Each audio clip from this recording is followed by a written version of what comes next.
السلام عليكم ميناسان كونيتشوا. ازيكم عاملين ايه؟ يا رب تكونوا بخير. لو اول مره تشوفوني، انا اسمي ساره، مصريه متزوجه ياباني وحاليا عايشين في اليابان، وبحب اقدم لكم حاجات كتير عن الحياه في اليابان. يا ريت ما تنسوش تشتركوا في القناه، ويلا بينا نبدا الفيديو. النهارده هنروح جوله في ايكيا الياباني، ومنها نشوف شكل البيوت اليابانيه والذوق الياباني. اول حاجة في ايكيا بيكون امثلة لتقسيمات الشقة. زي ما هتلاحظوا شكل البيت في اليابان بيكون صغير شوية، وده مش معناه ان العيلة فقيرة مثلا او مش معاهم فلوس يجيبوا بيت اكبر، بالعكس. ده البيوت في اليابان كلها حجمها صغير جدا، بالاخص في طوكيو بسبب مشاكل الاراضي اللي بتكون صالحة للبناء. وكمان سعر البيوت في اليابان غالي جدا جدا. دي القاعدة اللي على كل الناس، يعني مش مقياس إذا كان الشخص غني أو فقير. ده مثال لتقسيمة غرفة المعيشة مع دايننج. كمان حبيت قوي تقسيم غرفة النوم ديت. البيوت اليابانية بيكون مبني في أضحية الدولاب، علشان كده هتلاحظي لها اللي قدام مش هيكون في دواليب في كل غرفة نوم. كمان كل قطعة في الغرفة بتتباع لوحدها، لأن ممكن مساحة الغرف تكون أصغر. فكرة الدواليب اللي زي الدريسنج دي هي اللي حاليا منتشرة، وصراحة عجباني جدا جدا، بس انا بيتي فيه الدولاب اللي بيكون في الحيطة فمش محتاجاها. كمان عجبني فكرة الضوء اللي بيفتح لما الدولاب بيفتح، اكيد بنات كتير هتتفق معايا في الفكرة ديت. بيكون شكل الدولاب اللي في الحيط، بس هما مش عاملين ليه باب علشان يورونا في افكار لاستغلال المساحة بتاعة الدولاب ده، لانه بيبقى كبير.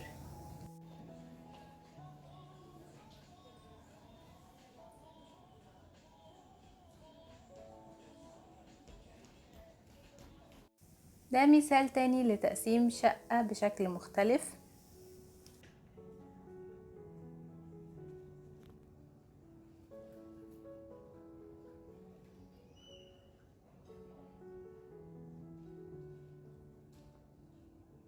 دي كمان شبه شقق الطلاب شوية، الطلاب بتاع الجامعات بيبقى كل حاجة موجودة في غرفة واحدة، ليفينج وأوضة نوم ومذاكرة، يعني بيبقى ده شكل البيوت في الجامعة.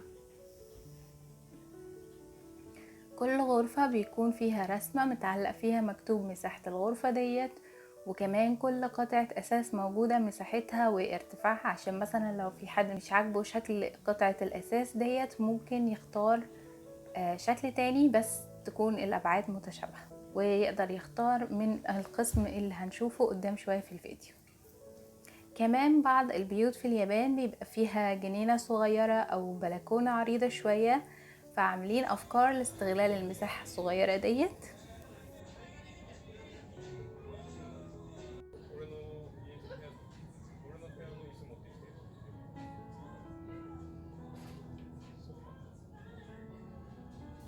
أنا بحب جدا ستايل المطابخ الياباني، بيبقى بسيط بس فيه كل حاجة ممكن أحتاجها، رغم ان المساحة ممكن ما تكونش كبيرة قوي. يعني مثلا المطبخ ده ممكن يكون على مقياس المساحة الياباني 3 أو 4 تتامي بالكتير.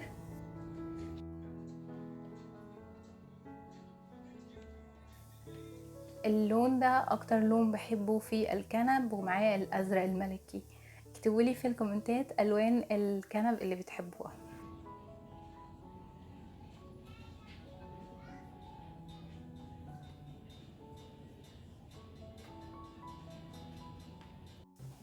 اكتر حاجة عجبتني هي غرفة المكتب ديت، وعجبت نور جدا.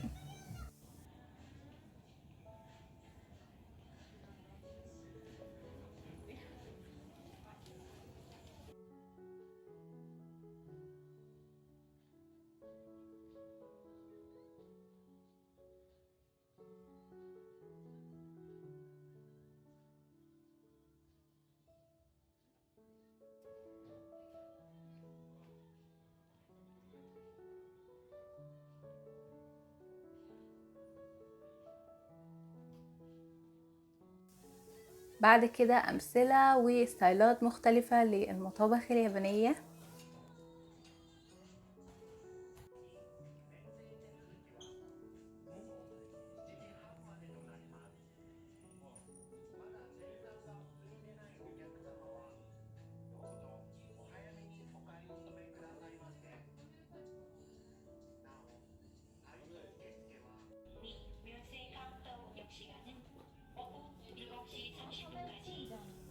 عجبني قوي شقة عائلة القروش ديت.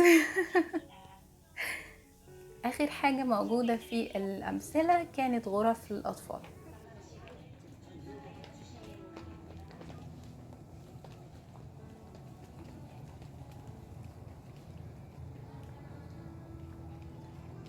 بعد كده القسم اللي فيه الستايلات المختلفة للكنب او السفرة، لان الامثلة هي مجرد افكار، وممكن انتوا تغيروا لو حد حابب يغير شكل الكنبة، بس بيكون مثلا المساحة بتاعة الأوضة متشابهة لمساحة الأوضة اللي كانت موجودة، يقدر يختار شكل تاني للكنب بس بنفس المساحة والمقاسات اللي كانت موجودة في الغرفة مثلا.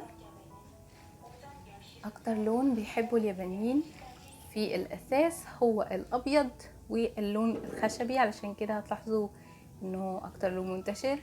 كمان القطع بيكون حجمها صغير بس عملية ممكن يستغلوها باشكال كتير، يعني ممكن الكنب يتحول لسرير، بعض السفرات بيبقى حجمها صغير بس ممكن تتكبر. دايما بيحبوا يعملوا الحاجة يكون ليها كذا استغلال مش استغلال واحد، على عكس الأثاث عندنا في البلاد العربية بيكون كبير وألوانه كتير. فده الاختلاف الواضح جدا الياباني والأثاث المصري.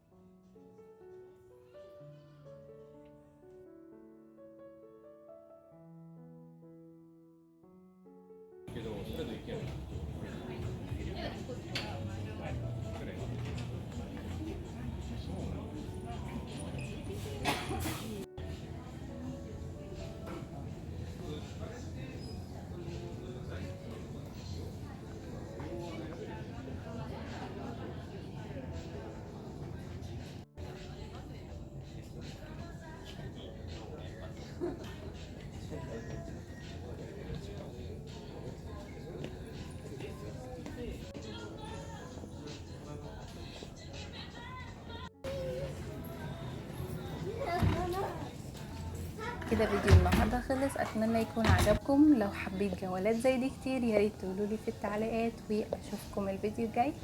مع التاني.